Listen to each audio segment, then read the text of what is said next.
This is Talk Business and Politics with Roby Brock. I'm Roby Brock. Welcome to Talk Business and Politics Daily. It is Thursday, July 7th. We're glad to have you with us. First up, let's check out today's top stories from around the state. Arkansas voters will get a second chance to vote on medical marijuana. Secretary of State Mark Martin told Arkansans for Compassionate Care that their signatures met the threshold to qualify for the November 2016 ballot. The proposal allows dispensaries to sell marijuana to those with certain medical needs. A recent Talk Business and Politics Hendrix College poll found that voters would approve such a measure by a 58 to 34% margin, although a similar proposal failed in 2012 by a narrow margin. Governor Asa Hutchinson appointed a new member to the Arkansas Game and Fish Commission. Bobby Martin of Rogers will serve a 7-year term. He served as Chief Information Officer for Walmart and CEO of Walmart International. He's also served on the board of retail giants Dillard's and The Gap. Martin replaces Eamon Mahoney on the Game and Fish Board. As the state's labor pool continues to grow and the jobless rate seeks new lows, U.S. workforce data shows Arkansas workers are taking home more money out of their paycheck than they have ever before at any time in the past.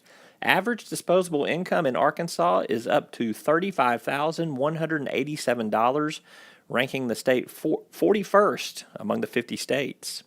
Downloaded by 20 million users, Walmart Pay is now available in all of the retail giant's 4,600-plus stores in the U.S., marking one of the fastest nationwide rollouts the company's launched in recent years. Walmart Pay is expected to help make the checkout process easier, but Talk Business and Politics' Kim Souza says there's a larger goal for Walmart with this new app. Analysts agree that Walmart Pay isn't just about saving time at checkout, but really Walmart is after a deeper relationship with its customers in hopes of wooing them into its ecosystem. Walmart knows that if its shoppers can activate and use that app every day or nearly every day, that will endear the shopper to Walmart much the way Amazon has done with Prime. And you can keep up with those top stories and others on our website at talkbusiness.net. We've got breaking news and enterprise reports throughout the day and the evening. After this break, a deep dive into the latest tourism numbers. Is the industry still on its torrid pace? Talk Business and Politics contributor Frank Scott joins me for 4 minutes, 4 questions on some hot potato political and business topics. And GOP Chairman Doyle Webb gives us an advance of his expectations for next week's national convention in Cleveland. First Security is here, only here. So that means we're here, here, and here. Even here. And definitely here. Because here is where we want to be for you. First Security Bank, only in Arkansas. Arkansas's most abundant natural resource provides the core asset for Deltic Timber Corporation. In addition to the sustainable yield stewardship of its well-stocked timberlands, Deltic adds value by integrating its efficient wood products manufacturing facilities, as well as through planned development of commercial and residential real estate. Deltic Timber Corporation, creating value for a growing Arkansas. Every other month, Talk Business and Politics rounds up travel and tourism data in our tourism ticker. It's sponsored by the Arkansas Hospitality Association. It's a combination of employment data, local advertising and promotion taxes, and the statewide tourism tax. Let's crawl through our latest report here. Tourism jobs and tourism-related tax revenue continue to post healthy gains through the first 4 months of 2016, with hospitality collections in 17 Arkansas cities up more than 5.5% compared to the same period in 2015. Pulaski, Benton, Garland, and Washington counties leading the way.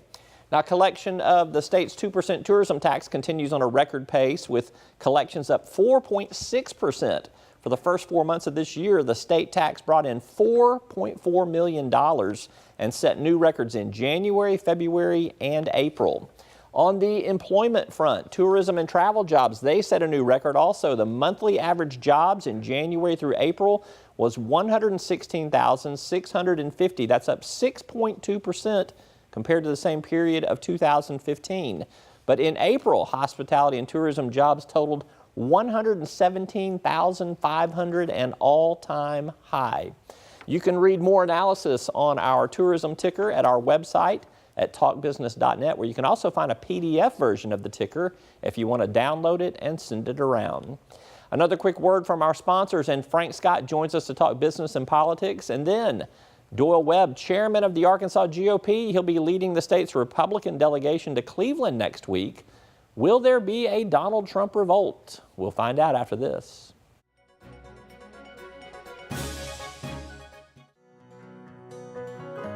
Each day, the promise of our nation begins again.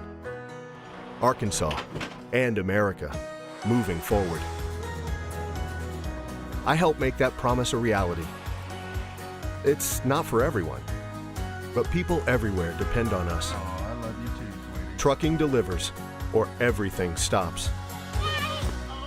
And that's what drives me. I did. As Arkansas's population grows, so do our energy demands. But with the right mix of resources, reliable, affordable power will always be a reality. These resources are all around us in our rivers, blowing through our trees, even right below our feet. The answer isn't focusing on one resource, it's embracing them all. The electric cooperatives of Arkansas know that a balanced approach to power builds our communities and powers our dreams. Visit themixmatters.com and see why there's power in knowledge.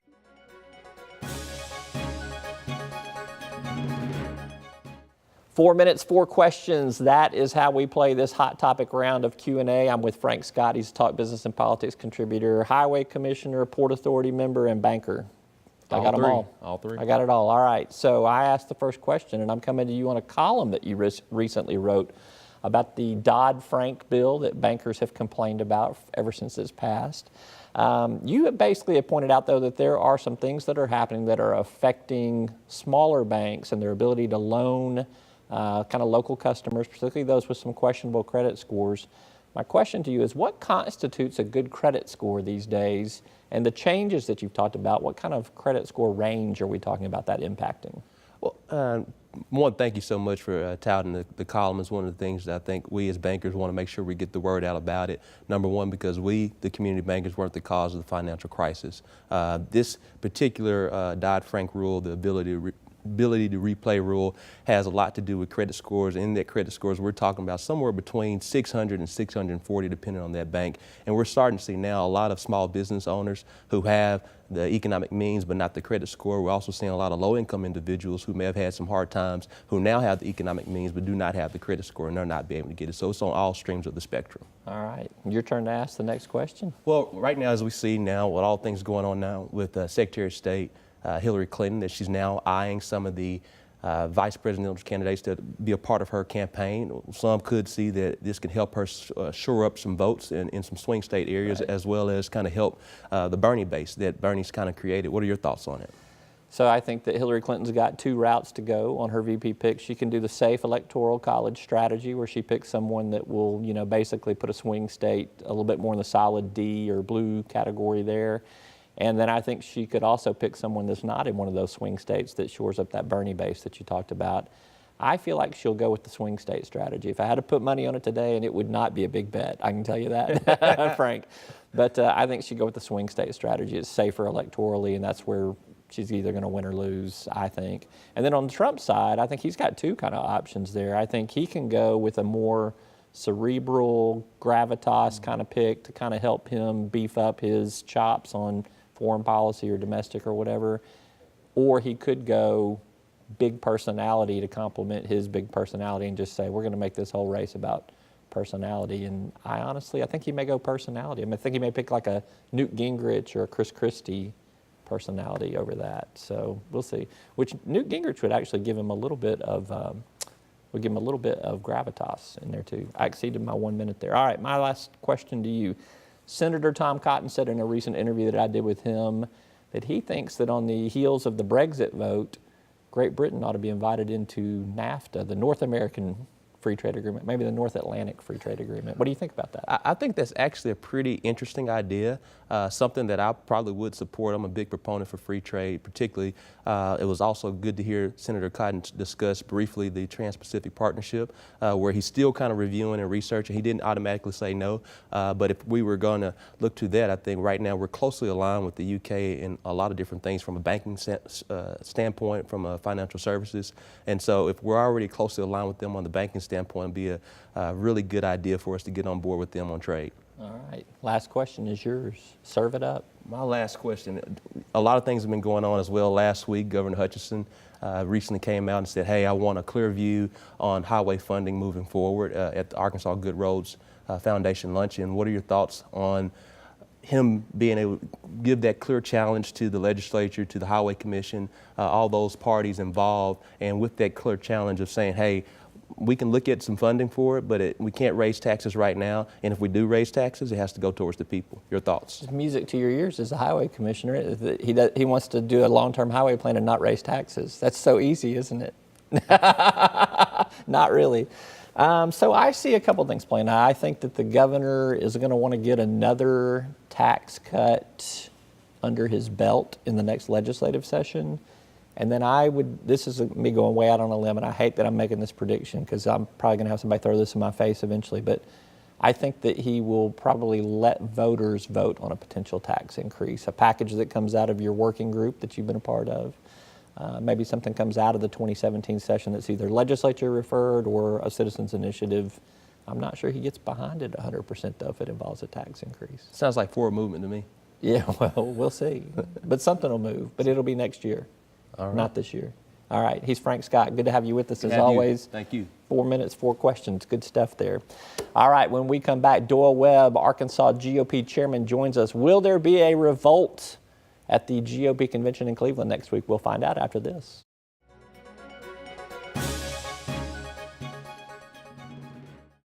Circuits turn on the lights by making a connection, by closing the loop. At Entergy, we believe our economy is circular too. What you put in comes back. So we invest billions in new infrastructure, which helps attract new industry, which helps create new jobs. We partner with local communities to electrify the economy. And together, we power life. Entergy. At Deltic Timber Corporation, we believe in the responsible creation of communities, in the development of neighborhoods that bring convenience and comfort to life, while respecting the beauty and delicacy of nature. Like the harmonious balance of environment and expansion found in the thriving communities of Chenal Valley and Chenal Downs in Little Rock and Red Oak Ridge in Hot Springs. Because the best communities in the natural state are the ones that help keep it that way.